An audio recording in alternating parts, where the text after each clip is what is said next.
Welcome, everyone, from snowy New England to the Let'sRun.com Track Talk podcast. The first of the two high school national championships are in the books, and Katelyn Tuohy is your first ever three-time national champion. Nico Young, a name to watch, dominated the boys race. We'll talk about that. 100 Olympic Trials Qualifiers at the CIM Marathon. A rabbit won $100,000 at Abu Dhabi. And Lananna is back after a 2-year hiatus. Gwen Jorgensen is back to the track. Protest at the Alberto Salazar building at Nike. And guys, there's only 21 days left. Not for Christmas shopping, but in the decade. Race of the Decade voting is now open on Let'sRun.com. Everyone, I'm Let'sRun.com co-founder Weldon Johnson, joined by, always, crack staff writer Jonathan Galt and fellow co-founder Robert Johnson. Welcome. Hey, Weldon. Glad to see you're now a New England resident. Does that mean that you're going to be defending our football team from the nonstop allegations of cheating, or are you just going to pile on with those? I feel disgraced to live in New England now. Just the taint is on me now. I hope people don't associate me with what's going up in Foxborough right now. Well, I'm the only one that doesn't live in New England, and I'm proud to represent the inner city of Baltimore with our Ravens. John, who crushed you when I took you to the game. Robert, I've been to your house. Inner city, you live like as far from the center of Baltimore while you're still being in the city of Baltimore. I mean, let's just be honest with our listeners here. Robert lives in the woods. I'm amazed it's still part of Baltimore. Unlike these white privileged people that have fled for the suburbs, I live in Baltimore City, John, and I'm actually considering entering the mayoral race soon, so please do not disparage me. People may be listening to this podcast soon when I break out. But folks, if you want to reach us, as always, just pick up the phone. Unlike Facebook and Twitter, you can reach us just within seconds. You can be on our cell phones. Call 844-LET'S-RUN. That's 844-538-7786. And if you're enjoying the podcast, and folks, we've almost met our year goal of once a week for an entire year. Don't be a free rider. Support the pro show. Go to the website. Go to letsrun.com/shoes. We have the best shoe site. You can buy some new shoes. You can review your shoes. It's kind of like the Yelp for shoes. But if you do something there, you'll help us out. It's a win-win. And if you're not going to do that, at least go onto the message board. Click around for a little bit. Our world-famous forums. That's how we make money at half a penny per page, roughly. Do that, and we'll be greatly appreciative. Oh, Robert. Wow. I was going to encourage him to hit up the tip jar. All chips go to Jonathan Galt. John, you will get those tips. Don't worry about that. Yeah, still waiting for my first tip, guys. So we should interview your subscriber. You can give a weekly tip if you guys want. Remember, rate and review the podcast. Rate and review the podcast. 5 stars on iTunes, however you guys rate that. It really helps spread the word to the running public. I heard this week, I played pub trivia last night, as I usually do on Tuesdays, and one of my trivia teammates told me his roommate, who is a former Harvard football wide receiver, has taken up running. He's gotten really into running. Says he listens to the podcast. So here's a shout out to you. I don't know his name, but I was I was like, did this guy run high school or college? He's like, no, he played football. So I'm shocked. He's really into running now. Hopefully we live up to the hype. I heard a former Boston Marathon champ gave some kudos to you, John, about the podcast. So everyone from the Harvard football player to the Boston Marathon champ to some guy on a farm in Africa, hopefully listening to our podcast. When the first guy from a farm in Africa, call in. We will put you on the podcast for sure. But we're worldwide, and hopefully you guys have not all done your Christmas shopping, because while there's 21 days left in the decade, there's only 14 days left before Christmas. And if you haven't found that perfect gift for Christmas, do not go out and get a Peloton for your wife. We know about that, everyone. But we have the perfect gift for the runner. It's the NormaTec Pulse 2.0 recovery system. This is what all the pros are using for recovery. It's the perfect gift. $100 off and free shipping. But you need to act fast so you can get it there before Christmas. And your wife, your husband, I don't think anyone can get mad about getting a recovery system. This is like a self-massager. It's really cool. You put it on them. Go to NormaTecRecovery.com to save $100 and get free shipping right now. Is there a code they need to use, Weldon, or they just save $100? No, just it's available to all. But tell them you heard about it from Let'sRun.com. There's a link also to NormaTec Recovery in the show notes. Well, let's start talking about some running stuff. I want to start with NXN. Let's go with the high schoolers. really great women's race out in Portland. Katelyn Tuohy prevailing over Taylor Hewitt and Sydney Thorvaldsen. They were all crossed basically within a second of each other. Tuohy holding on to become the first 3-time champion in NXN history. What a career she's had. She went undefeated as a sophomore, junior, and senior. She's actually running USA Club Nats this weekend in Lehigh. So it'll be interesting to see how she fares against some of the pros there. And then the boys race, Nico Young of Newbury Park, California, leading his team to the NXN title with a dominant individual performance. He won by 14 seconds. Really impressive stuff. Well done, Robert. What struck you from 2019 NXN? Well, I was very impressed by Tuohy. I mean, John, I turned on the broadcast in the middle of the girls' race, and it was about the 2-mile mark, and I kind of saw Tuohy ahead, but I saw a couple of girls close to her, and to be honest, I was not impressed by the commentating, because even Chris Jarrett acknowledged it, that he was like riding next to the runners, and he kept saying like how good Tuohy is, but I was just counting in my head. I'm like, her lead is getting narrower and narrower.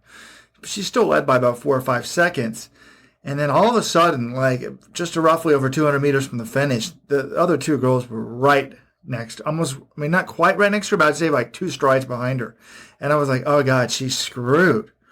But she kicked in another gear and found what she needed to do to get the win. So it was sort of exciting to see that three-peat, because in many ways this race was sort of eerily similar to, 7 or 8 years ago when Sarah Baxter was in the race going for the three-peat. John, what year was that? 2013. Yeah, so 6 years ago, I guess. But, Baxter did a lot of the leading, but then in the end, she ended up getting third.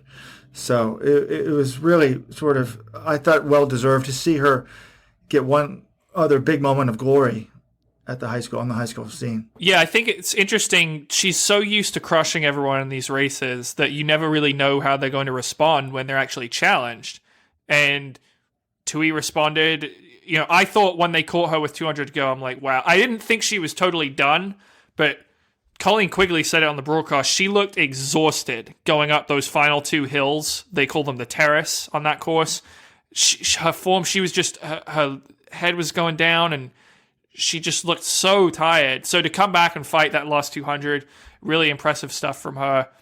And I think it's also interesting, her strategy. She said she didn't want to go out last year. I think she went out in like 5:04 for the first mile, and she's like, look, I can't go out that fast because I was dying at the end of the race. She needed to slow down. And I think if she had gone out that fast, she might have blown up by more than she did and not been able to win. So, very impressive performance for her to fight back and win that race.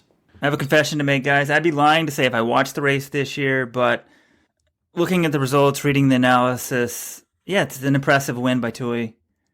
I mean, everyone was surprised. They thought, kind of coming in, people thought the men's race might be close, and that ended up being just a blowout runaway victory by Nico Young. But, hey, Let's Run.com podcast listener, Josh Methner, was second. Guys, I want him on the podcast this week because this guy's going to go in for legendary status in my book. He's trying to win Foot Lockers this week. So we want him on, win or lose, next week. But that would be pretty cool if we could get him on the podcast next week. So I will shoot for that. I've been promising guests for months now and haven't done it. But Tuohy, I think one thing that you don't know how someone like her is going to respond because she's never really used to being challenged in a race like this, a cross-country race. So I think that it's a testament to her grit that she prevailed in this, because once you're caught like that, rarely does the person caught win the race. So kudos to her. Yeah, what I found interesting was she told Sarah Lodge Butler of Run As Well before the race, this was the most nervous she had been for a race in her career, which I find amazing because you would think she's just so used to winning and she's won 2 NXNs already, it's not going to be a big deal, but it actually was, because she knew that all the pressure was on her, all the expectation was on her. Everyone thought, oh, she's going to win, this is a given, and there's a lot of articles hyping up the three-peat, and she's still, 17, 18 years old. That's a lot of pressure to lump on someone who hasn't even graduated high school yet. So, yeah, kudos to her to respond and to get through the pressure. Well, a few things. One, Weldon said that, when you get caught, you never hold on for the win. And I think that that's probably true more often than not, but it does happen. Anyone remember Wayne Kaladi in the NCAA 10,000 this year in Austin? She got run down big time with about 120 meters to go. And then held off. Was that Werner, John, for the victory? Carmela Cardama Baez of Yeah. Oregon. Thank you. So, but one thing, I started with big time praise for it because I thought it was impressive. But I do think we give runners sort of these attributes, like what grit and rallied, and it was all mental. To me, it's 99% physical. If you're in the best shape, if you're in the shape to respond, you're going to respond. People naturally know how to win races. She's obviously won a lot of them over the years, but I am worried a little bit about the future here. I've never been on the Tuohy hype train. People. I think a few years ago we got a couple emails. Why aren't you hyping her up more? And I'm like, haven't we learned enough not to hype a 15-year-old, 16-year-old high school girl? Haven't we learned from Mary Kane and Sarah Baxter and all these people in the past? And so I started paying a little bit more attention this year because she's getting closer to college. I always say, I want to see you PR when you're like 18 or 19, and then I'll start talking about the future, particularly for a female runner, but even some of the men runners. I mean, if you look, John, you could pull up the list of the Nike Cross winners. It's not like a lot of these runners even had big-time college careers. I mean, when I finish this, you can read off the last 5 or 6 winners on the men's and women's side, or 10 winners even. It's not that impressive. But what scares me about Tuohy are the stats that I put of the stat of the week in the week that was. Here's her margin of victory the last 3 years: 40 seconds, 17 seconds, 0.69 seconds. And her Tuohy speed ratings, Bill Mylan has an incredible website where he kind of handicaps these races like he does, like horse bettors do.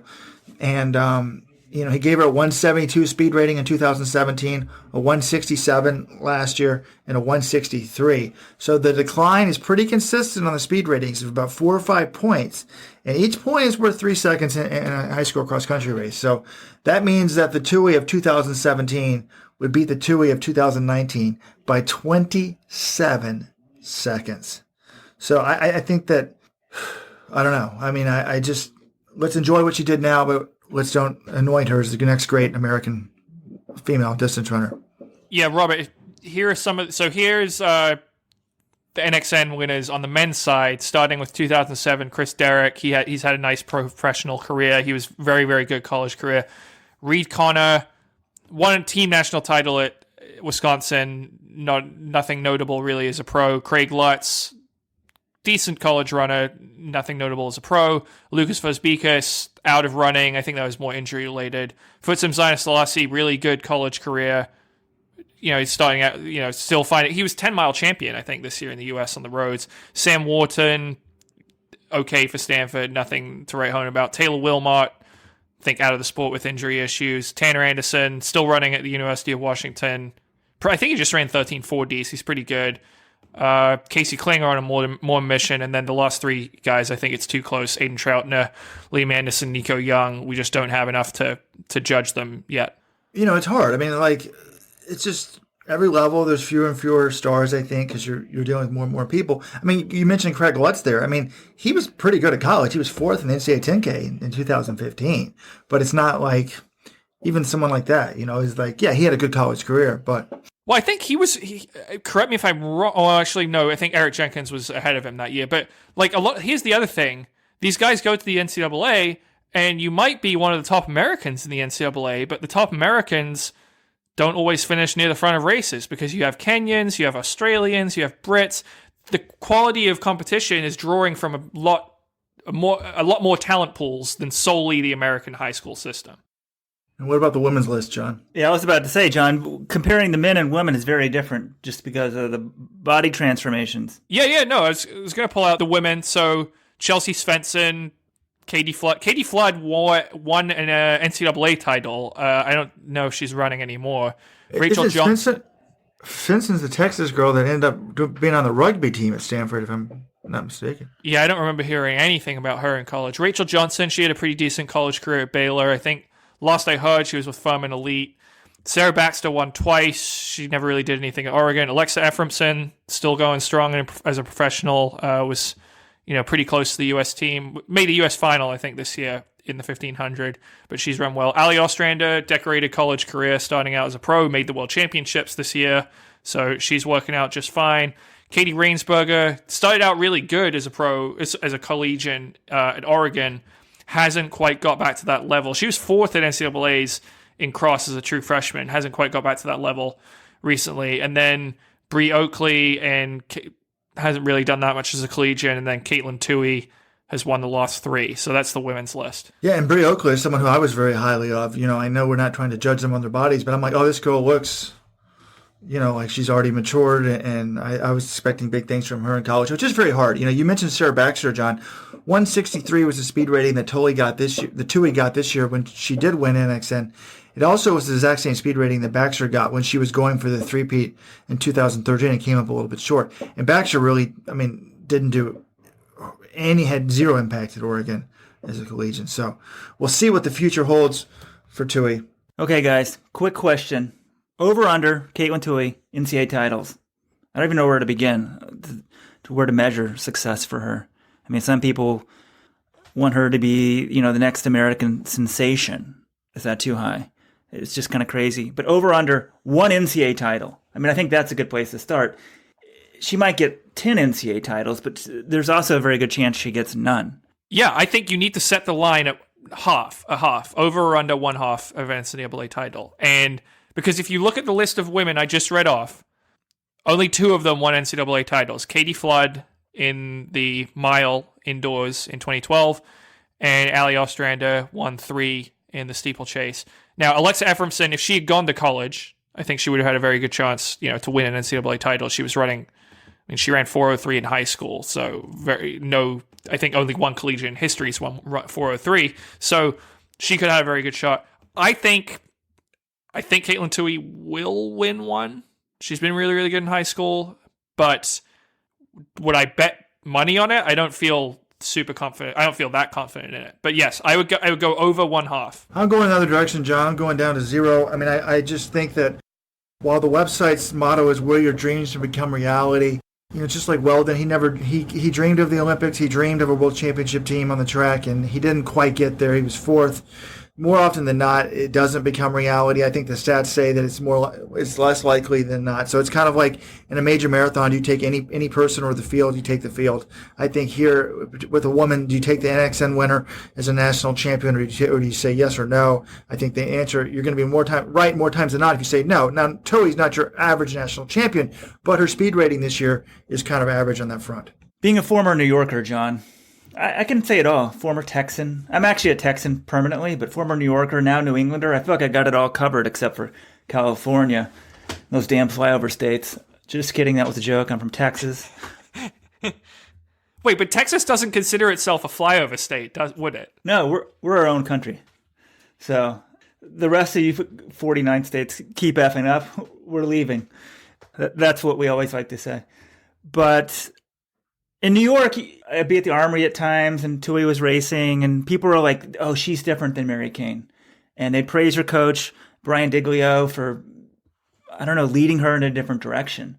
And there was a New York Times profile on Tuohy, and essentially, this is before any of the Mary Kane, Alberto Salazar stuff came out. They're like, yeah, she's the model of what we're not trying to do. That may be a little harsh of way I'm putting it, but there were a lot of, I think, red flags what they saw with Kane, and so they tried to be more measured along the way.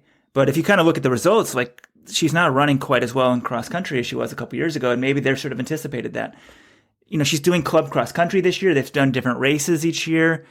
So I hope she's enjoying this. Like, to be the best in anything in the country has got to be amazing.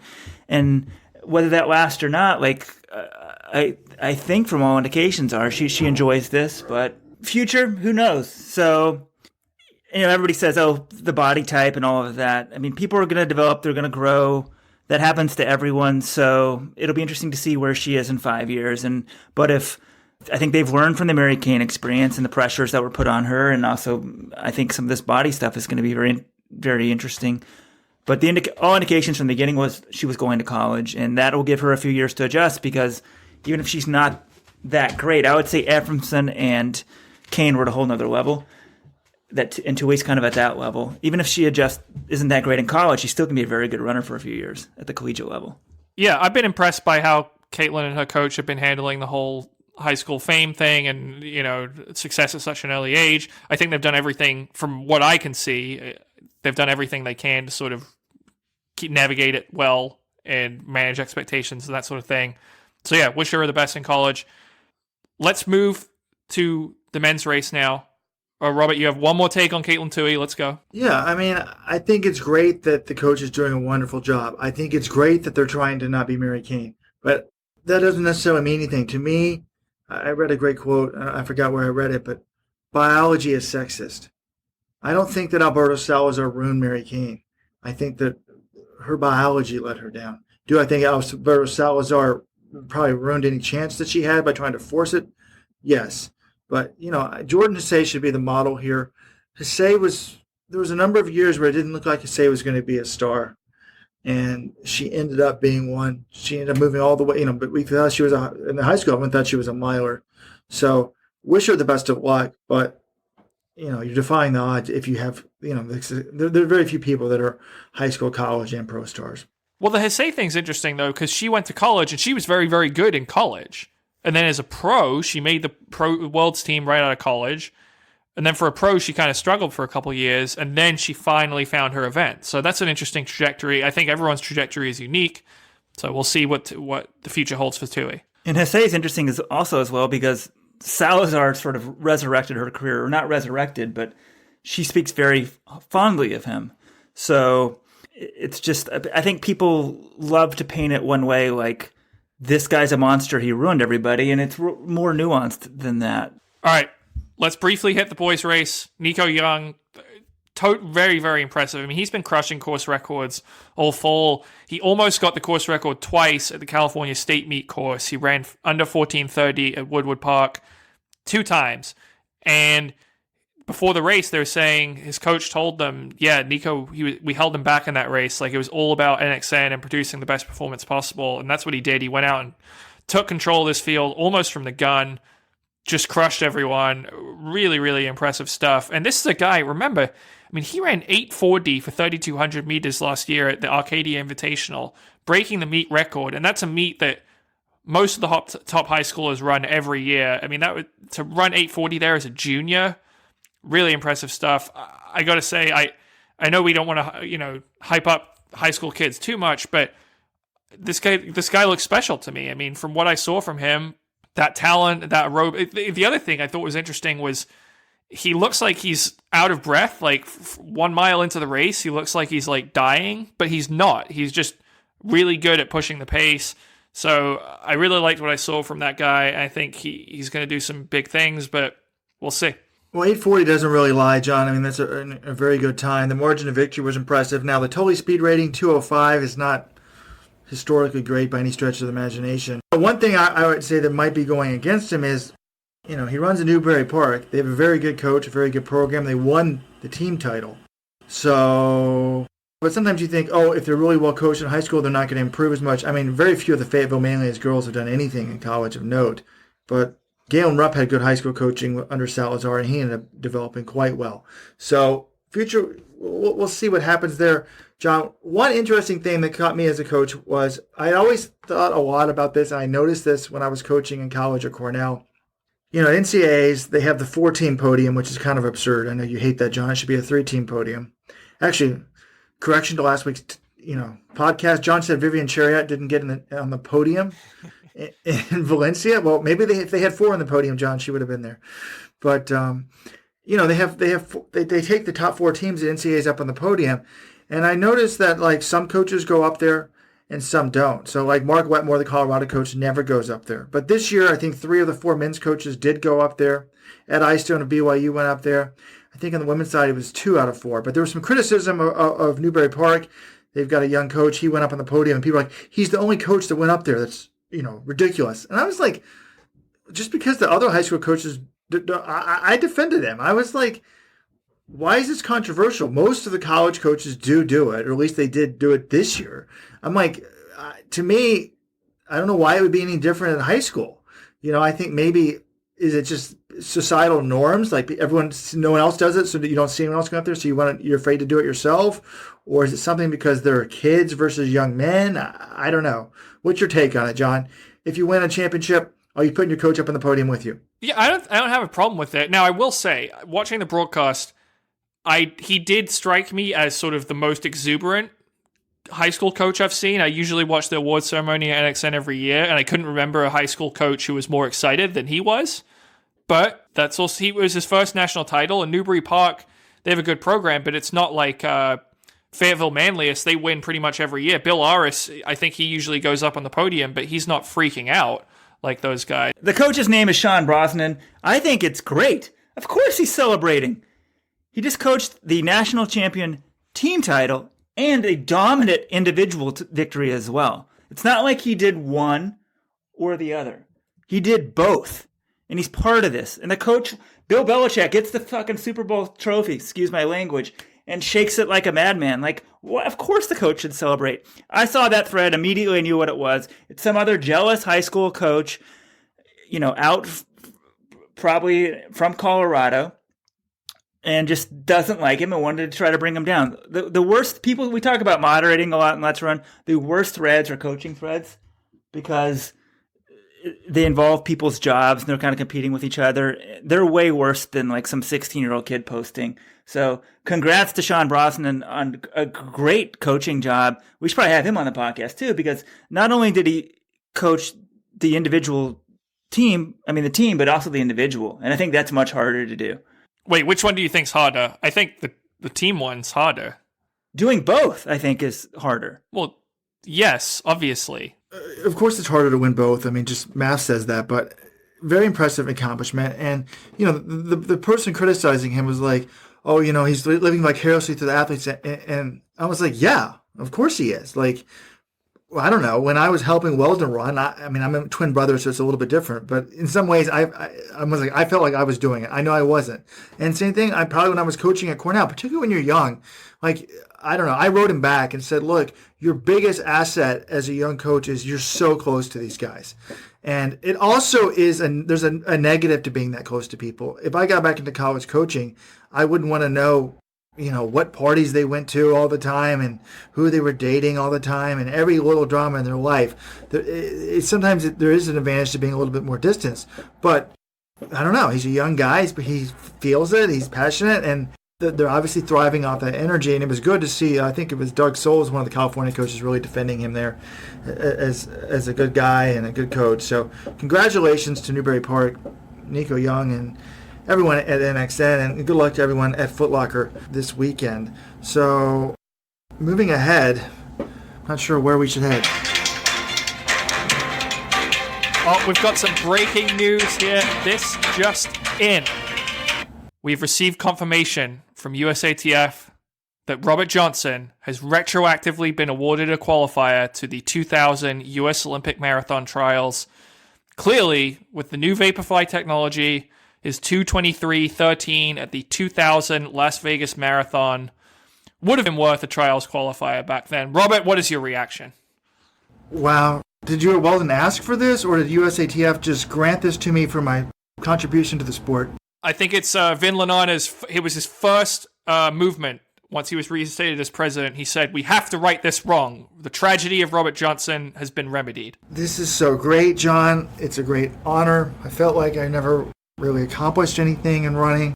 Only the third best guy in my high school team. I was intramural mile champion at college, but now I'm an Olympic Trials Qualifier, even though I didn't actually run Olympic Trials qualifying time, but I'll take it.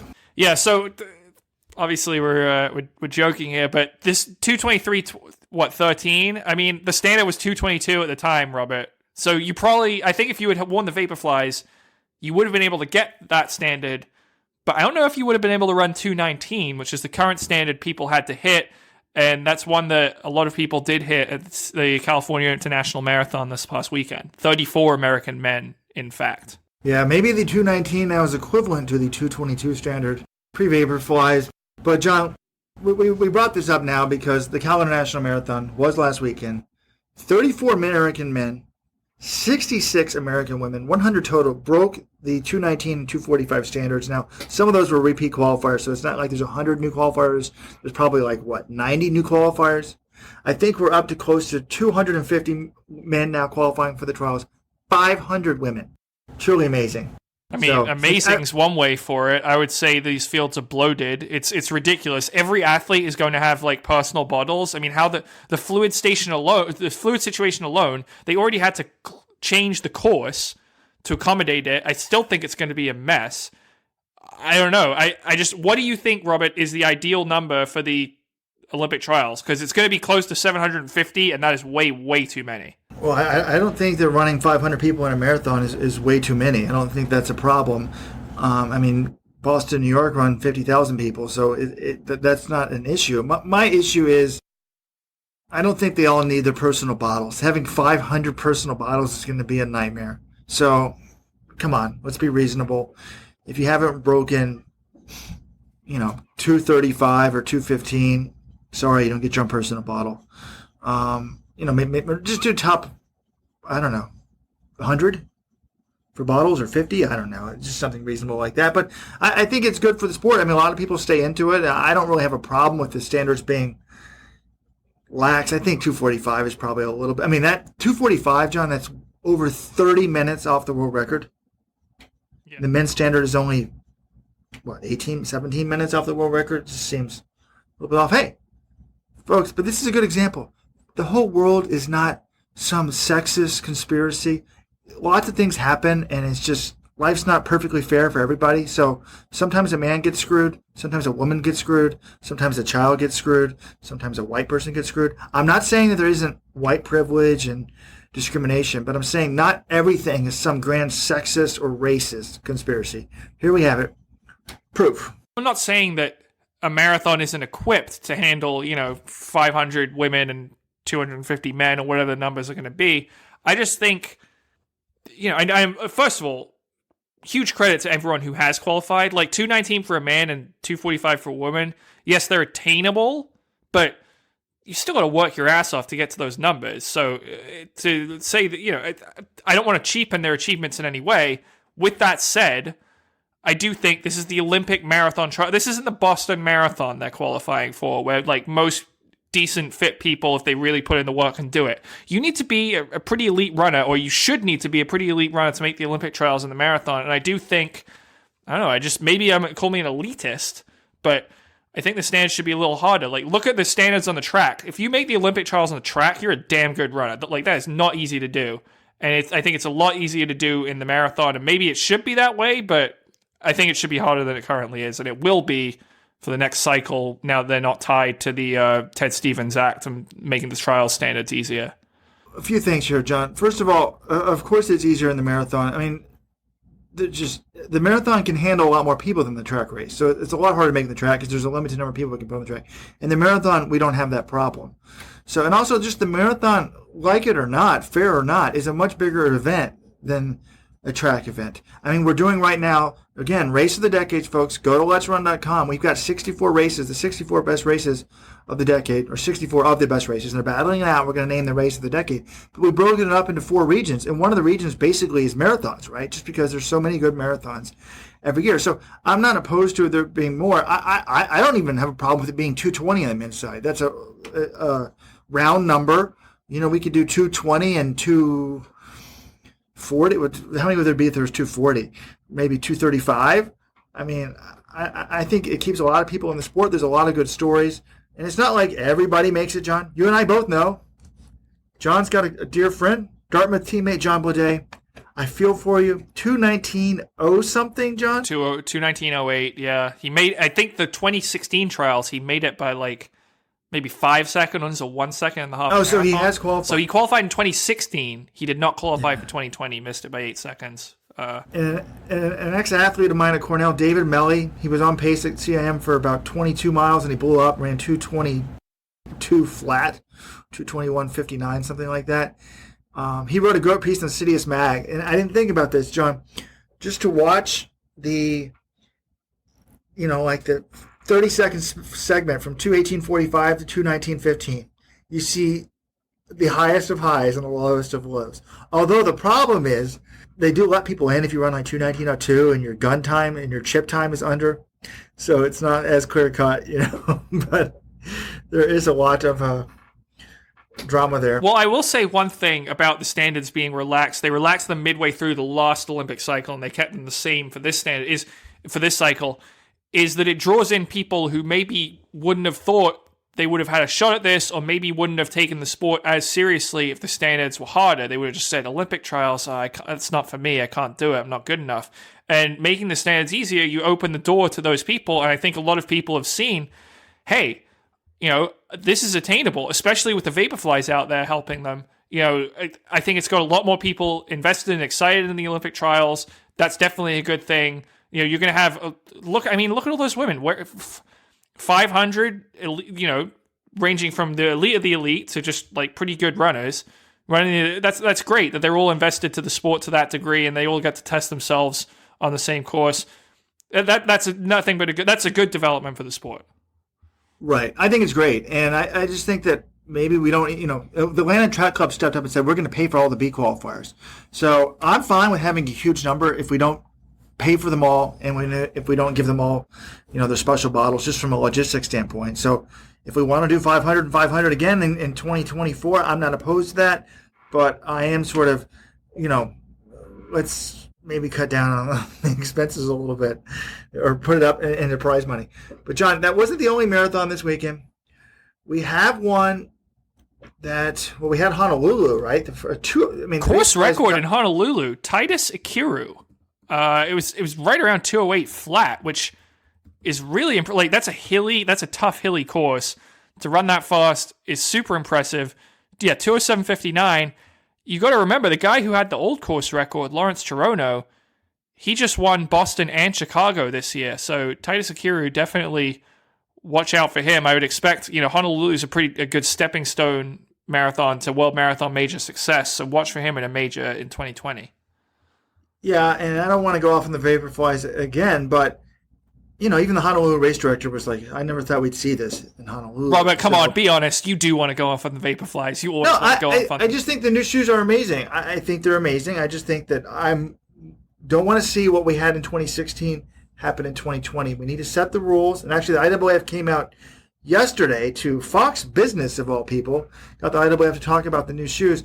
They are investigating. They're not going to make any announcements until the new year. So they're getting some sort of study done. Should be done in the next few weeks. And then we should hear something, hopefully early next year, about what the rules will be going forward. But, it's still impressive, Ron John. His time was rounded up to 208 flat. Margaret Mariki beat Betsy Sena in the women's race, 231.10 there. But to me, the big race in Honolulu was the mile. Edward Cheserek, I was very impressed by this. 3:53 on an out-and-back road course. I mean, Robert, we know that Edward Cheserek excels in races. Like, this is from November to, March. That's Edward Cheserek's peak. That's how he runs all his crazy times. Manchester Road Race course record last year. Well, he ran 3:49 in the mile last year in, February or March. He's in shape because he doesn't run World Championships or Olympics. He can really get fit and clean up at some of these races at weird times on the schedule when everyone else isn't super fit. So this is peak Edward Cheserek season right now.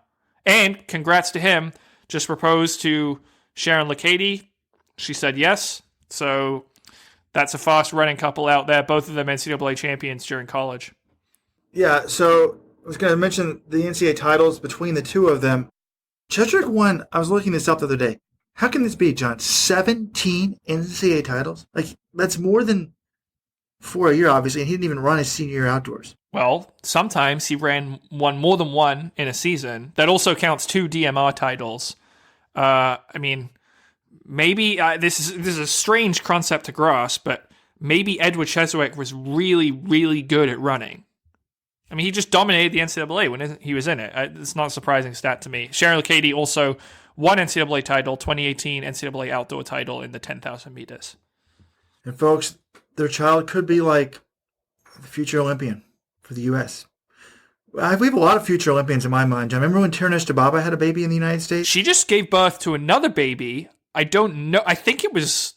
They looked like there was some sort of ceremony. I think it was not a baptism, but I don't know what the ceremony was.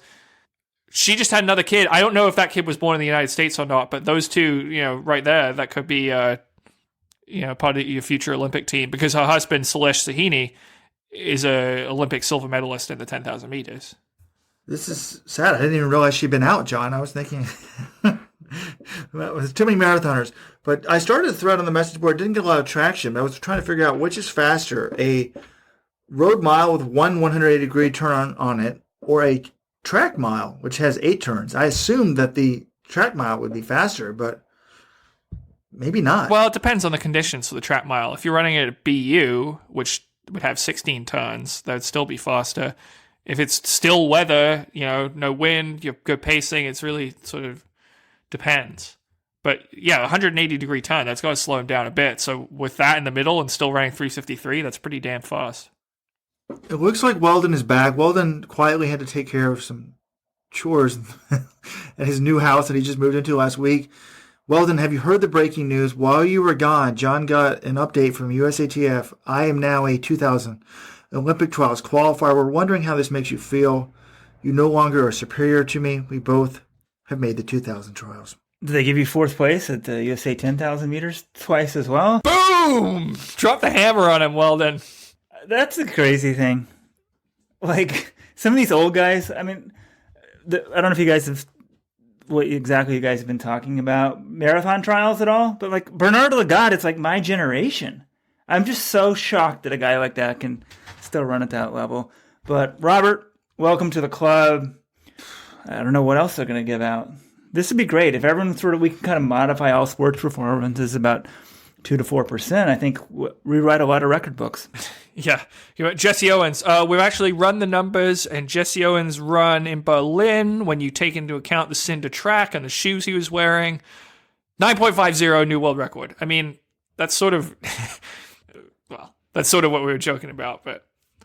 John, my good friend, Let's Run's friend, David Epstein, who wrote Sports Gene, I mean, he's got a TED Talk on that. Basically, he would argue that the sprinters of today aren't really that much faster than Jesse Owens. It's all technology and tracks, and the vast majority of it. It's a fascinating TED Talk if you haven't seen it. But John, the other marathon that we haven't talked about, one that is dear to my heart because I have a role in its history. It's only the 2nd ever Abu Dhabi marathon. I'm proud of you, Robert. You pronounced it right. So proud of you, buddy. Yes, well, Weldon and I always call it Abu Dhabi, but Dubai is a different country. Abu Dhabi, with an E. No, with an I, but yeah, it sounds like with an E. Yeah. They have $100,000 for first prize. This is the 2nd year of the race, and last year because of the big price, I watched the race online, and right when it finished, I was like, these times don't make any sense to me. And this actually gets into the Vaporflies in the sense of some guy was criticizing me on Twitter or something like, you're always down on the Vaporflies. People are just running faster. I'm like, look, the track times aren't suddenly getting faster. It's just the marathon times. And if you know the sport, a small difference is obvious to people. Like last year I watched this race and I was like, wait, how could they pick it up this much in the second half? This doesn't make any sense to me. I'm like, I think this course was short. So without asking anyone for backup, I'm like, I wrote an article, was this course short at like 2 a.m.? And then sure enough, eventually down the road, Sean Hartnett and Helmut Winter, right? Yep. Went over there and measured it. It ended up being about 200 meters short. So, this is why we want to know whether the courses are accurate. We want to know what technology people are wearing, because a big part of the sport sort of is the, is the times mean stuff. But anyways, Abu Dhabi this year, $100,000. Interesting story. Ruben Kipyego. This guy has 0 results. He's like 26 or 27 years ago. As of 3 months ago, he had 0 results on the results database that we pay for, Telestopagia. He ran 2:05 in Buenos Aires for second. Now he started this race as the Rabbit in Abu Dhabi. He runs 2:04.40, John, wins 100 grand. Like, has a guy ever gone from nowhere to that good in that short of a period of time? Didn't Dennis Comedo what did Dennis Comedo run in his first marathon? He went from essentially obscurity to almost winning Berlin really, really quickly. He's sort of the guy that comes to mind for me, but I don't know Kipyego's exact backstory, so.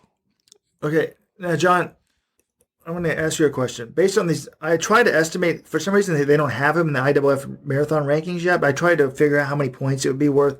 You get so many points for your time and so many points for your place based on the prestige level of the race.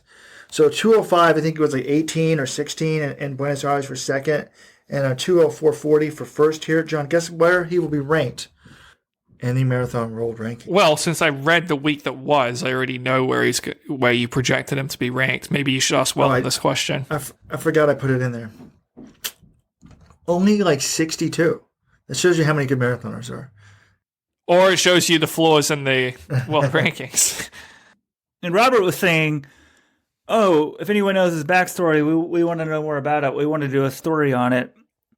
I thought you were going to say you want to drug test him. I mean, it's just sort of like it's out of nowhere. It's a cool story, but it doesn't mean anything. I mean, I want to know the story too because I think it's cool no matter what. I mean, I don't think drugs are the answer, but people are just so skeptical of performances these days. I don't care if the guy was like shooting up an EPO. Like, what's he done beforehand? There's no way. Like, you don't care if he was shooting up with EPO. Weldon? John, don't take stuff out of context. Well, I'm confused. I'm looking for clarification. Yes, of course I care if he's shooting up with EPO, even though I said I didn't. But if you shoot someone up with EPO, it doesn't make him run 204 from scratch. Like, what was he doing a year ago? What was he doing 2 years ago? It's pretty crazy. When they turn into the park, it seems like the wind might be in their face. It's Salazar. It's that time of week again, everyone. Our Alberto Salazar segment. And it's actually news relating to Alberto Salazar this time. There was a protest on the Nike campus. Hundreds of Nike employees in Beaverton were marching to protest a couple things. One was the company's continued support of Alberto Salazar.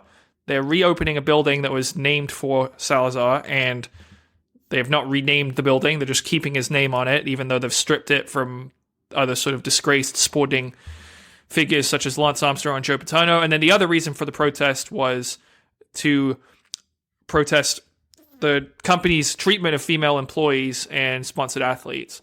So, guys, weigh in. What do we think this time? Well, first of all, I have a far-reaching point, and I will tie in Alberto Salazar and Mary Cain's Catholic faith into this. As a Christian myself, people are sinners. If you don't want to be disappointed in people, don't name buildings after people, living or dead, because at some point they might disappoint you. But I think that's one thing that's pretty universal. Thomas Jefferson, George Washington. I mean, where do we stop the naming of stuff? I mean, Alberto Salazar stuff is obviously much more recent, but if you put your faith in man, a lot of times you're going to be disappointed. Alberto Salazar also removed from the RRCA Hall of Fame last week. I mean, I think I can appreciate the beauty of Alberto Salazar as a runner and keep that separate from what he did as a coach. I mean, he had some great coaching accomplishments, obviously, but the doping ban, I mean, I don't think you can have a building named after someone with a doping ban, but who knows? Or you could just say, hey, people are more complicated than you think. We're not going to change the name of the building. I mean, it doesn't surprise me. They stood by him and paid probably hundreds of thousands, if not millions of dollars in his legal defense, so they clearly still believe him. They're still appealing. Why would they strip the building if they didn't think he did anything wrong? Come on, guys. This isn't that complicated. They shouldn't be stripping the name of the building until the appeals are done. If he wins the appeal, then what? So that's point number one. Point number two, Weldon says we have terrible things named. Yes, we have a nation's capital named after a slaveholder. So I definitely don't think they should take the capital's name away and change that. It's part of our history. The building's different. He's still living. He disappointed people. But it's just pretty interesting to me. Like, none of these Nike employees have given a shit about them looking the other way and doping in the sport for 20 years. Weldon and I have always consistently said, if only Nike took the lead on the anti-doping movement. All these Nike employees, they don't give a shit. There's a police report filed that one Nike employee made a death threat at Danny Mikey, and now this came out in the news last week in Britain. Finally, someone has connected the dots. Travis Tigert says death threats were made in the Alberto Salazar case. Yes, but it was Danny Mackey. The death threat was made at Danny Mackey. Jonathan Galt is the one that broke that story years ago. So death threats made by a Nike employee. No one cares. But then Alberto Salazar fat shames Mary Cain, and we have 200 or 300 women protesting, or not women, 300 or 400 people, male and female, protesting. And Nike does, not just Nike, Under Armour too. I mean, Under Armour was expensing trips to the strip clubs recently. They've had to get rid of some male executives. Nike had to get rid of some male executives for some past behavior. So yes, these companies need to be better at this, but it's just kind of interesting to me, like, what is the tipping straw for some people? Well, Robert, you said don't change the name in case he gets cleared, but I think some people would say, oh, they don't want a building named after someone with some of the stuff that came out with the treatment of Mary Cain. I don't think for most of these people they're protesting the doping thing. I think the Mary Cain thing hits all of the more relevant issues that they're concerned about. And that's glad that they're protesting. And I agree. A woman should not be treated that way. Or nobody should be treated that way, male or female. But I'm just saying, like, you can't do stuff in the heat of the moment. You need to let the facts come out. You need to let things calm down.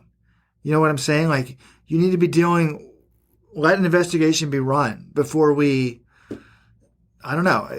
I was listening to last week's podcast, and John thinks I'm some big Salazar defender. Far from it. I just think that's like pile on Salazar, and he's like the evilest human being to ever walk the earth, and let's burn him at the stake. Yet John won't even admit that he doped an athlete. So it's like, if he didn't dope an athlete, well, who did he dope? Who did he dope? That's what I'm saying.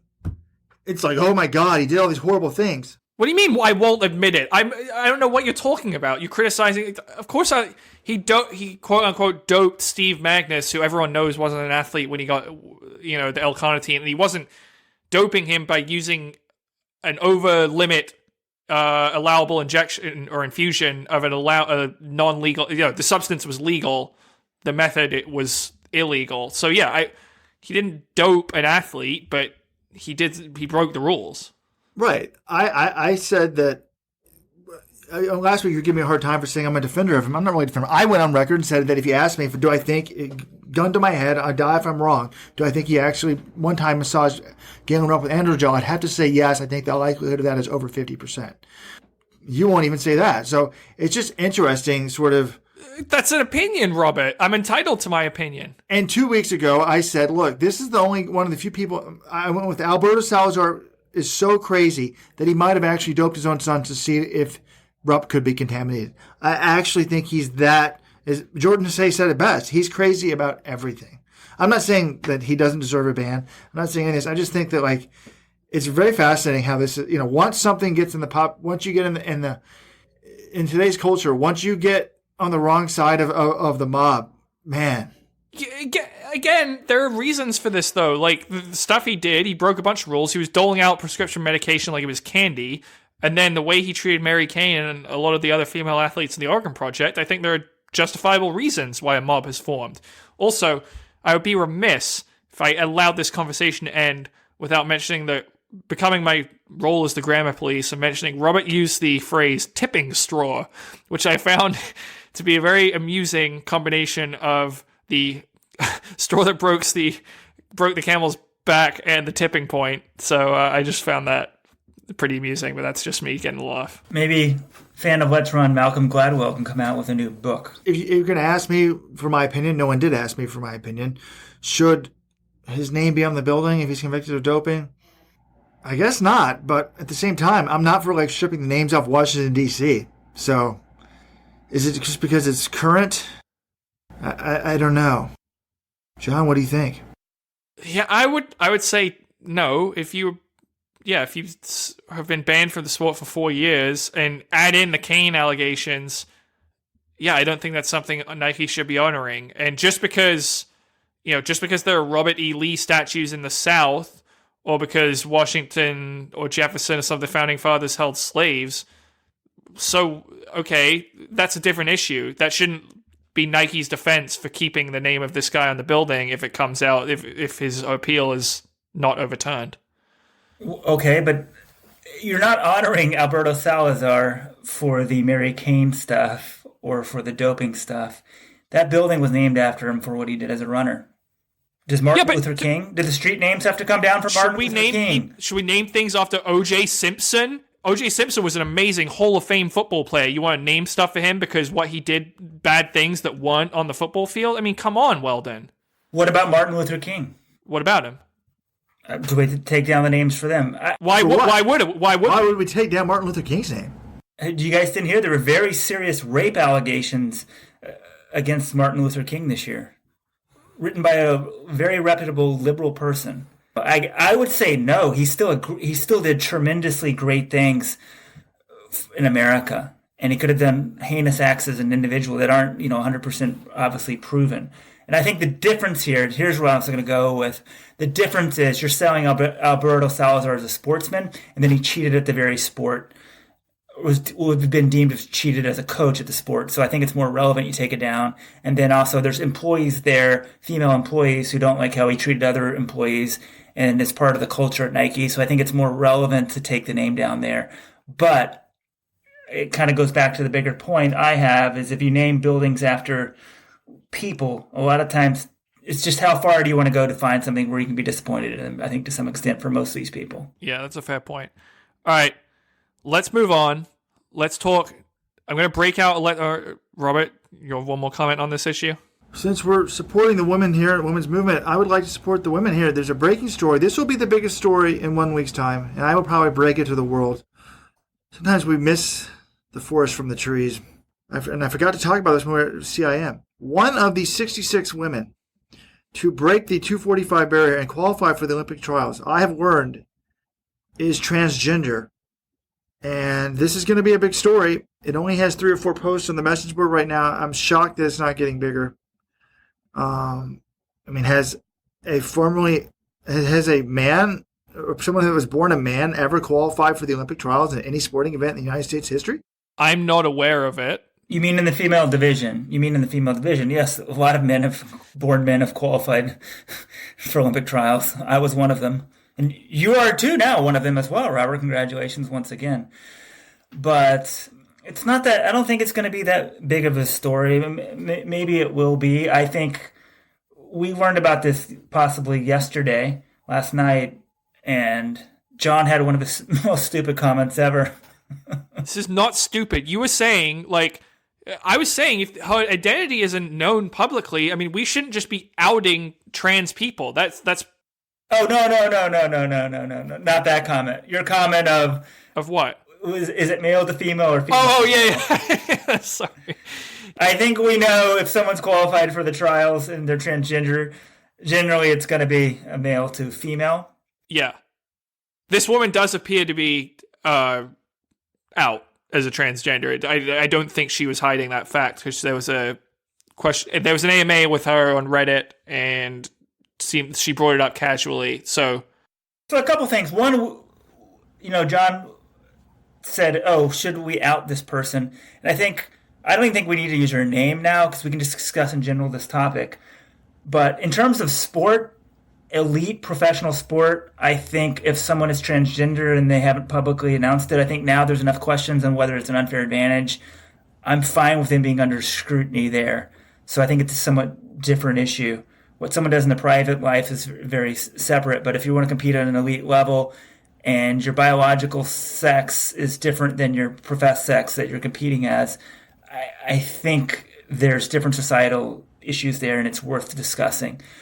We did receive emails from people saying, please remove this thread yesterday. Her Strava stuff is out there, and that's personally identifiable, and people can figure out where she lives. And I was like, okay, well, Jim Walmsley's Strava's out there too, and they can make the Strava private if they don't want to. But I think in issues like this, where people might be concerned about something, the privacy of this person, we can protect it to remove the link to the Strava stuff. Well, if someone doesn't want people knowing where they live, don't post anything on Strava. Just because we're not linking to it on our message boards doesn't mean that other people can't just find it, right?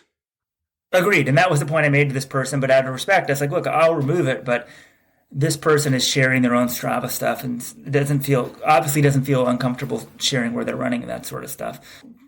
There are a lot of privacy issues with Strava, and people can see where you run. I don't feel any obligation. I took down the Strava link. I don't want this person to be jeered at or criticized, but they felt unsafe. John, your talent is listed when you sign up for a race. But I'm sorry, this person is going to be a public figure. I don't even know why we're not mentioning her name now, because if you're born a male, then, I mean, if you don't mention their name, then people could just, I could grow up as a boy and then run as a woman and not do anything, and just nobody would know. Like, they don't ask for your ID when you enter the Olympic trials, do they? They make you show a driver's license when you pick up your packet. I've never qualified. I wouldn't know. The modern world is so fascinating to me. It's like men have done all these terrible things to women for years, and I'm not denying it. They have, and women were held down, and it was sexism. But now we're celebrating the fact that people born with penises can now take spots away from people without penises in female athletic competition. Now, this okay. Two issues. Go ahead. Sorry. Finish, Robert. Yes, I know I shouldn't focus on the genitalia, John, because some of them do have surgery. No, that wasn't my problem with it. I don't know any other way to say that. And this case doesn't actually bother me that much because there's an unlimited number of spots. She's not taking the spot away from someone in the Olympic trials. All that she's doing is costing the Lananna Track Club about $500. But unlike June Eastwood, who took a spot away at the conference meet from someone else on that team, or the Division II athlete, Stacey Telfer, who denied another athlete away from a national championship. This is a little bit different here, assuming she doesn't make the Olympics, which I don't think is going to be the case. But again, I don't know. We don't have any. It's just, I better just be quiet before I get myself in trouble. You say we're celebrating her. I mean, no, we're not. People aren't. This is like you said. This isn't even a big story. People aren't freaking out about it yet. Number two, it's not a zero-sum game, so she's not taking away a spot from someone else who didn't qualify. And three, I think we saw with the June Eastwood thing. I mean, the June Eastwood thing, we thought that could be a potentially big issue at the start of the season. I don't think it really turned into be much of an issue. She clearly, the treatment she was on lowered her levels. You could say, yes, she took away a spot from one of her, biologically female teammates at the conference meet. So maybe you guys think that was a big problem, but I don't know. June Eastwood, that whole thing didn't end up being that big of an issue for me. If some male to female transgender athlete finishes like 250th the Olympic Marathon Trials, I don't think I'm going to care that much. Okay, the June Eastwood situation didn't end up being a big deal because June did the right thing. She went way above and beyond the NCAA violation, the rules and regulations. I have that confirmed from a source that these rules are very lax, but she went way above and beyond what was required. So if somebody wanted to exploit these rules, it's just like the shoe rules. We need to have the rules that make sense and are enforced and are good. It's just, I don't know. I feel like I'm some crazed person, and I feel like we're undermining the amazingness and uniqueness of female bodies. I'm not saying that if you're a woman, you don't have a baby, you're not an amazing woman. I have 3 aunts that have never had children, or I guess, yeah, and they're amazing, and they're very dear to me. I'm not saying they're not amazing women, but the female body, the sacrifice they give for giving birth is just being undermined and sort of ignored, and it's unique, and it's special, and it's like, okay, and I always cite my Hillary Clinton former speechwriter friend, but she texted me this morning about this case, and she's like, I told my 5-year-old daughter, don't ever forget, we're the ones that have babies. And people would probably think that's a bigoted comment. Trust me, this woman is very, very liberal. Robert, yeah, the sexes are different, and predominantly, there are 2 biological sexes, but then there's transgender people, intersex people, and the question is, where do they compete?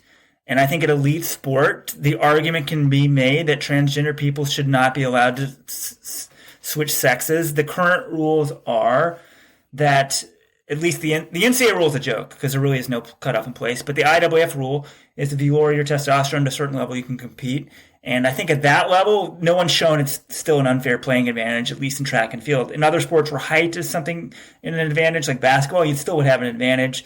So there's those questions. We must not forget there's 2 tremendously different in the sexes, and people should be treated equally and fairly. But to pretend like male and women aren't different is nuts. Men are murderers, right? Men murder, they rape at a much higher, and I don't think those things are societal. I think some of these things are biologically. It's terrible, what men do, and women do other things. And so people are like, there's these interesting threads in Let's Run, like the reporter who was assaulted on the course by a man, a TV reporter, some of the people are like, oh, that's not that big of a deal. There's a lot of discussion on that. And people are like, well, if someone slapped a male reporter on the ass, it wouldn't be that big of a deal. But men and women are treated differently, and for certain ways they sort of should be. Like, men, by and large, don't go around worrying about being sexually assaulted or catcalled or raped as much as women. So to pretend there aren't differences between the sexes is nuts, and I think that transfers over into a lot of societal issues and obviously this issue in sport. Well said. Everybody should be. I think that it's hard because we want to give everyone an equal opportunity. I would love to see a female president. I would love to see more female CEOs. But at the same time, how do you do that without denying the uniqueness and of the sexes? And there's a lot of overlap, and whatever, it's a dicey topic. I think those things biology doesn't really come into that. So, like female CEO, female president. I think he expressed that wrong, John. I don't think he was. I think I knew where he was going, but I'm like, oh, that sounded wrong. Yes, there are differences between the sexes, and they should be celebrated. But we need to also acknowledge the biological realities when it comes to elite sport. I think that's a fair conclusion of that point. Now, let's move on. I'm going to break out a Let'sRun.com catchphrase, dig into the old catchphrase basket here. Vin Lananna is back, baby. He has been reinstated as USATF president after an almost 2-year suspension. I mean, first of all, I'm glad Vin's back. This guy makes things happen in the sport. And what I find this very interesting is the timing of the CAS. He appealed to the Court of Arbitration for Sport because essentially USATF was ignoring his pleas for reinstatement. They weren't going to rule on it or anything. And so he had to file this grievance. Eventually got taken to CAS. They said, yes, you should be back in there. And actually the board, the method the board used to essentially suspend him was they shouldn't have had that power anyway, I don't think. I think it should have been the membership should have been the ones making this decision. So what I find very interesting, it came out right before the annual meeting, and then he's back at the annual meeting, and they're all trying to act as if, oh yeah, we're all ready to put this behind us and work forward for the sport. And I'm just thinking, there are people on that board, Steve Miller specifically, also Mike Conley, the interim president, who I think wanted to hold onto his position. These guys actively were trying to keep Vin Lananna from doing his job for very spurious reasons.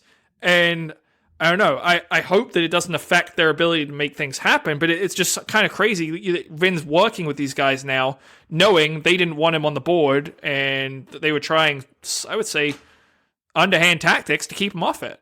Yeah, I agree that all can't be just sort of roses and sunshine. I think maybe we should try to speak to Vin.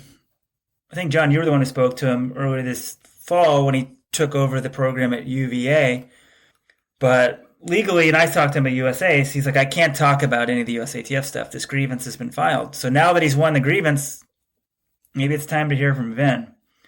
But he's sort of the one, he's been behind. I mean, I'm sure there's other people, Vin would credit others, but like, I joke that he's the one guy who gets shit done in track and field in America. He was the leading force behind the Worlds coming to Eugene. Now, obviously, that wouldn't be possible without Nike's money. But when he went to Stanford was sort of the nexus of distance running there. Then he goes to Oregon and switches there. Now he's at Virginia, but he's also the head as USATF president. And hopefully now he can get stuff done at USATF. The board, for the last 5 or 6 years, has shown it thinks itself above the membership. And hopefully this ruling reminds people that USATF is supposed to serve its members. And I think even a lot of these USOPC people, they want a more independent board, a more professional board. But let's not forget, USATF is about serving its members.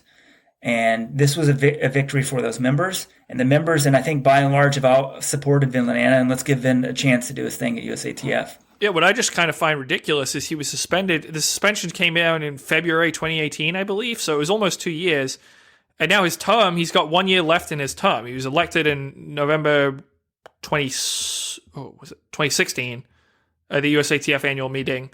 And now we're in 2019. And now he can finally get back to doing his job. And then people are like, well, actually, yeah, he has to run for re-election in 2020. So, I don't know. I mean, he could obviously win that re-election, but... I don't understand. Were they doing an investigation to see if he bribed someone to get Eugene 2021? What were they doing for the 2 years? Or were they just trying to stall? What was who doing? USATF? No, they were just trying to stall. No, it's total bullshit. Yeah, I think the portion of the USATF rule book that was inappropriately applied here was meant to temporarily suspend someone who's kind of incapacitated from their job, like they have a stroke or something like that. But the board claimed that they could use this to suspend Vin as long as there was an investigation about Eugene 2021, which was never going to end. Or they could say, oh, it's never been wrapped up because the FBI never actually ends investigations. They don't announce investigations or announce the end of them. So, giant cluster. USATF acknowledged that there was no wrongdoing on Lananna's part, but they had found a way to get him suspended. Steve Miller didn't want him on the board because he thought he might get in the way of things he wanted to accomplish. And they essentially were like, yeah, we can suspend him temporarily, and then unless Vin actually started taking actions and fighting back, they were just going to keep him suspended essentially indefinitely until his term ran out. So Vin had to take action, and even once he did, it took them until now to actually get him reinstated. So the whole thing it's just ridiculous power grab by Steve Miller on the board. And with Vin's term coming up, I heard Robert announced he may run for mayor of Baltimore. Robert, are you going to run for president of USATF too? This would be so great. I would love to see Robert run for mayor of Baltimore and have the Let's Run Nation supporters and detractors get behind him or against him. This would be so fascinating. Well, we just have so many corrupt politicians in this town. I would just say, look, what is your platform? One, I'm going to give all my salary back to the city, 100% of it. Or maybe I'll take $1 as buy a kid a candy and hand it away. And then two, every day that I would not have a permanent office. I'm used to working mobily anyways at a sort of co-working space. So every day that we had a shooting, I would set up an office on that corner, and that's where I would do it. Try to bring attention to this, try to get some national attention, maybe some national help. I don't know. Rojo 2020. Rojo 2020. I mean, if Robert was mayor of Baltimore, he didn't have, be mayor of a bigger city than Mayor Pete, so maybe Rojo 2024. You need to watch The Wire Season 3. That's the mayoral campaign season. Learn all the dirty tricks from Tommy Carcetti and that sort of thing. Let's go quickly. All right, we have this Race of the Decade thing. I've spent a long time sort of compiling races. I'm really excited about this. We're going to give Let's Run Nation the chance to vote on what they think was the greatest race of the 2010s. And it's sort of what you think is the greatest or best race. That's sort of subjective. There's a lot of things that make a great race, but I just wanted to get some quick hit opinions. We have the bracket now live. We've got 4 regions: the Rhodesia region, the Bolt region, the Lagat region, the Kipchoge region. I think it's going to be a lot of fun. Do you guys? Is there a race you're rooting for? Is there a race you guys think there's underlooked here? I mean, when you looked over the bracket, was there anything that struck you? Any race that you kind of forgot about? Anything like that? Well, John, thank you for compiling those. It's great because there's like the YouTube videos and you can watch them, and a lot of great races this last decade. But it also shows how long ago some of the Bolt races were, because like Bolt's world records were the last decade. The Evan Jager steeplechase race, I just love that race.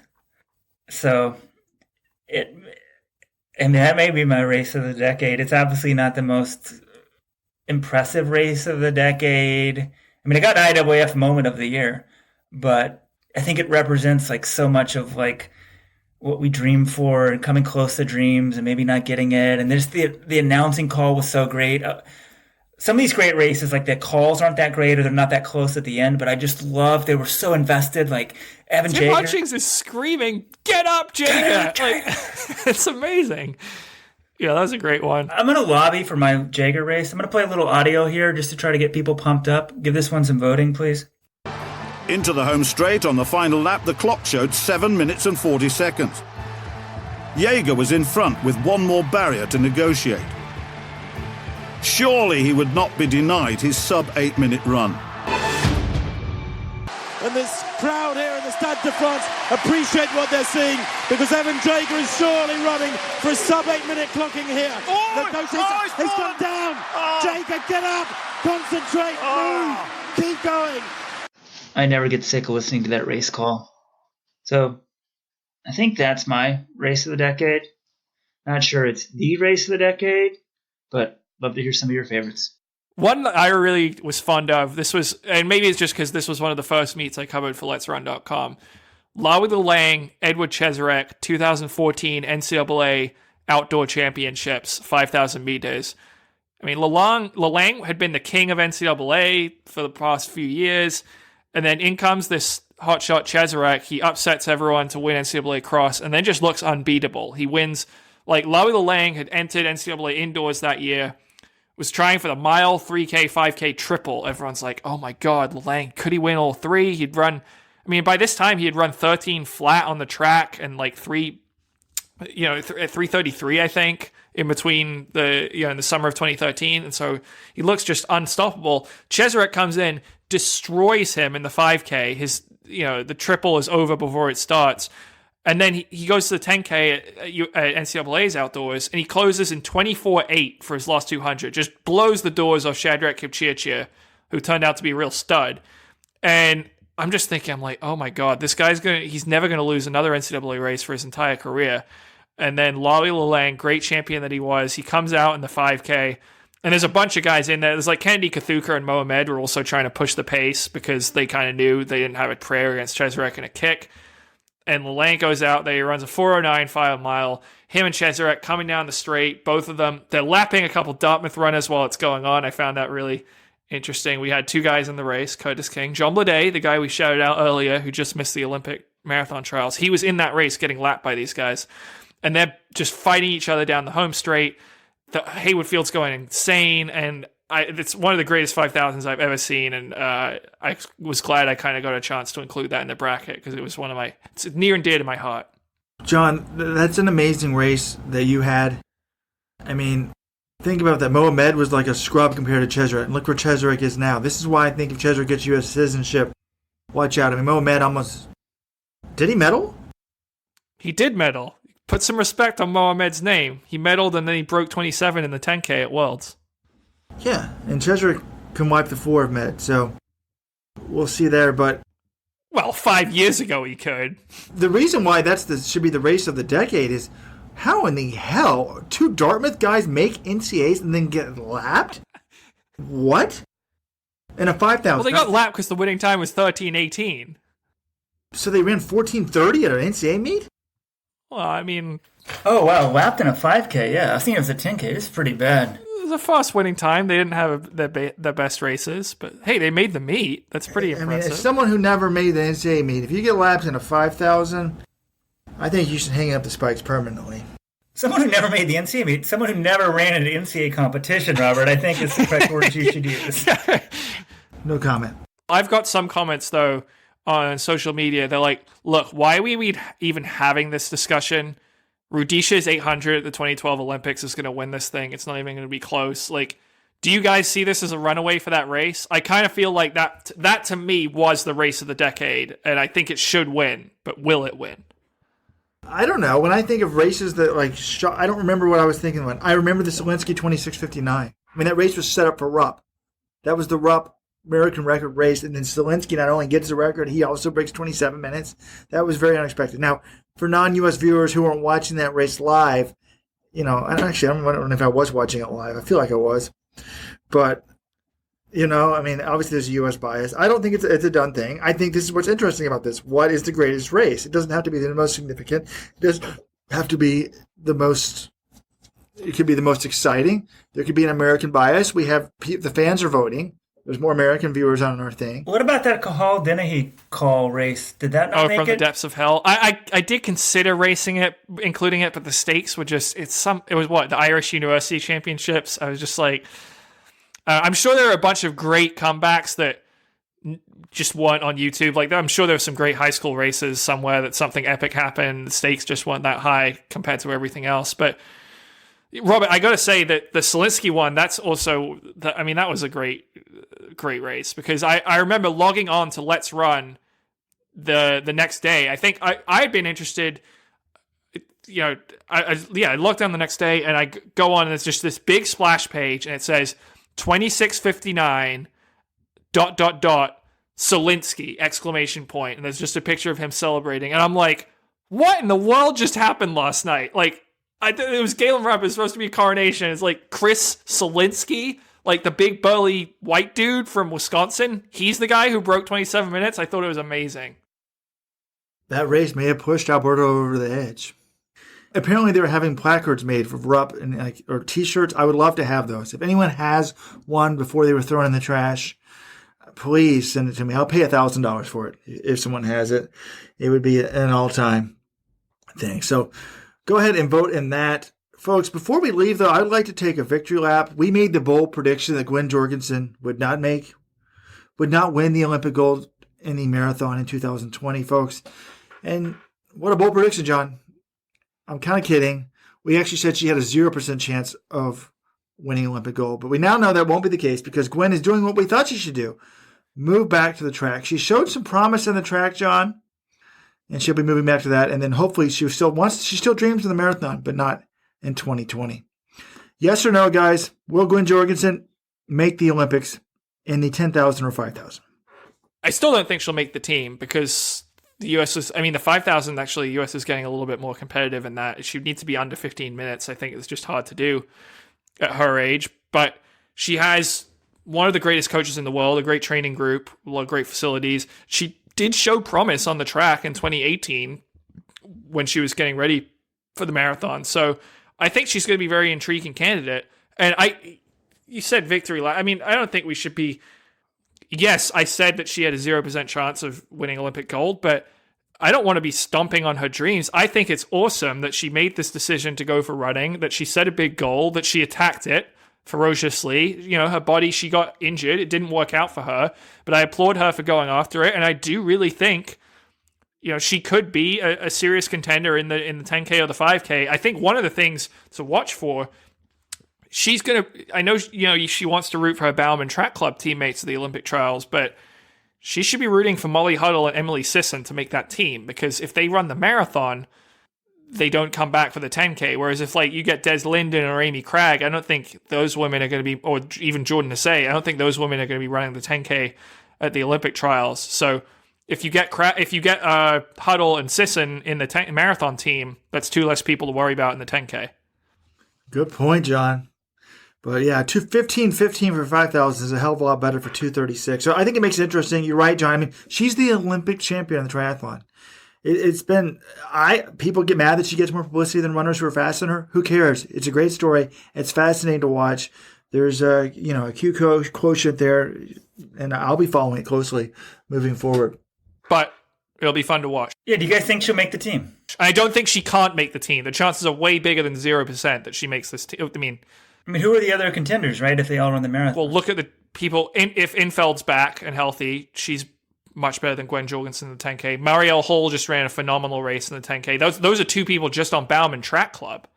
And then after that, you have Stephanie Bruce, Kellen Taylor. If they don't make the Olympic marathon team, they could bounce back and run the 10K and make the team. And then the other thing is the standards. We don't know. You need to get the Olympic standard. The 10K, they don't fill the fields, right? So you need to get the Olympic standard or come close to it. I think that might be the biggest issue, is getting the Olympic standard. Because I don't know what they do about filling the field or where your world rankings. That's going to be tough. Y'all were talking about the 10. I'm talking about the 5,000 too. I mean, here's the U.S. list in 5,000. She ran 15:15 just after 6 months of training, right after giving birth. It was pretty amazing to me that she was able to do that. There's only 12 women under 15:50 in the U.S. this year. Carissa Schweizer and Eleanor Perrier, 14:45 and 14:58. Marielle Hall, 15:02. Kim Connolly, 15:05. Shannon Roberry, 15:05. Rachel Schneider, 15:06. Vanessa Fraser, 15:07. Molly Huddle, 15:08. Emily Sisson, 15:10. Katrina Tagan, Warren Packett at 15:14. And Shelby Houlihan at 15:15. I mean, a big thing there is... Well, no, we just had 3 women running at BU, though, right? Oh, yeah, well, that's not on there. You gotta count those. I mean, Taylor Werner just ran 15:11. Katie Izzo, 15:13. Yeah, 2 more women did it. So that must just be outdoors. So a big part of it is whether it's any of these studs, whether the Houlihans and them do the 15:5 or people do the 5:10, because that makes it a lot easier. Could she be she needs to hope for an Abby D'Agostino type situation where you're 5th in the 5,000 and then you make it because a couple women don't run it. I mean, you're already ruling her out. I sort of agree, Robert, but who knows? Maybe she'll really take to the track. I'm not ruling her out. There's a promise there. It would be kind of nuts if she made the team in the 5K. No, but you're saying, she needs to get a 5th place thing. I mean, who knows? Maybe she becomes a sub 15-minute runner, and if you become that, you actually have a really good chance of making that team. It is kind of cool, though, right? She was the Olympic champion in the triathlon. I don't think she liked triathlon that much. And she's like, look, I've done all I can do there. I love running. It's more of a challenge. Let's go for it. And there's just something, I don't know, cool about that. It's like kind of doing what you love, and it's just not all about the money or the fame. Let me clarify. I think of those lists, the only people she's not beating, I don't think, at 5,000 are Schweizer and Houlihan, maybe Perrier as well. But Perrier some people think she might be a sub 4 1,500 meter runner. She might move back down to the 15. So, I don't think she's probably going to beat Roberry either, but Roberry's up there in age. So, but, we don't know that all those women are going to do it. So with the rest of the group, there's probably one spot open there for, she's got a chance. Well, there will be some injuries, but then the other thing is Gwen Jorgensen is coming off injury herself. She just had the Hageland's deformity. That's the same issue that was bothering Galen Rupp, and we've seen that his comeback from that has been anything but smooth. She only had the surgery in, October? So it's just going to cut into her time. The trials are fairly early. They're in middle of June this next year. Will she have time to get fit and get in shape with coming off the injury? Will she be able to push it? She's also turns 34 years old in April. I mean, there's a lot of things working against her, but I think it's going to be a fun storyline to follow. Well, guys, I think that might be it for the podcast. We should have had a deleted thread of the week. I see one now. Let's Run works for Nike. They deleted my post about Foot Locker. That's probably a first. Us being accused of working for Nike. Actually, I've seen that before. And then also I hear we hate Nike. Just people, say we hate women, we hate men. The boards are misogynist, racist, whatever. There's just a lot of negativity, and it's easy to sort of assign a class to it. But we love Foot Locker, and the Foot Locker Championships are this weekend. Well, our guy, Josh Methner, loyal listener, he probably will be the favorite. He was second at NXN. He'll probably go into Foot Locker as the favorite, so that'll be interesting to watch. We will be having a Foot Locker preview. Right? I'll get to work on it. I'm planning on working on it this afternoon. And we didn't wish Josh luck last week because... Yes, we did. Excuse me. Everyone's praising Nico Young. Josh was probably cruising. That was like his regional run last week, and he was getting ready for the granddaddy of them all. It's like the Rose Bowl. You can talk about these other bowls and stuff. Some may eclipse them in actual performance some years. But if Josh can win Foot Lockers and then come on the podcast next week, it doesn't get any better than that. Well, let's not put too much pressure on the kid. And, there could be other Foot Locker finalists listening to this podcast, in which case we love you too and all the best. So no, but I'm loyal to Josh. He's your guy. Okay. Win or lose, Josh is the first guy I will invite to be on the podcast for next week. But yeah, enjoy it. If you're good in high school at something, if you're good at anything in life, just enjoy it. Look at Gwen Jorgensen, right? Like, she's like, this is what I want to be doing. High school success doesn't mean collegiate success, but if you're the big man on the high school campus, it's got to be fun, I'll tell you what, with all the snow on the ground outside, I wish I was in San Diego this weekend. All right, and remember, if you're looking for a Christmas gift, NormaTecRecovery.com. It is the gift for runners this holiday season. Robert, John, signing off. Thank you, guys.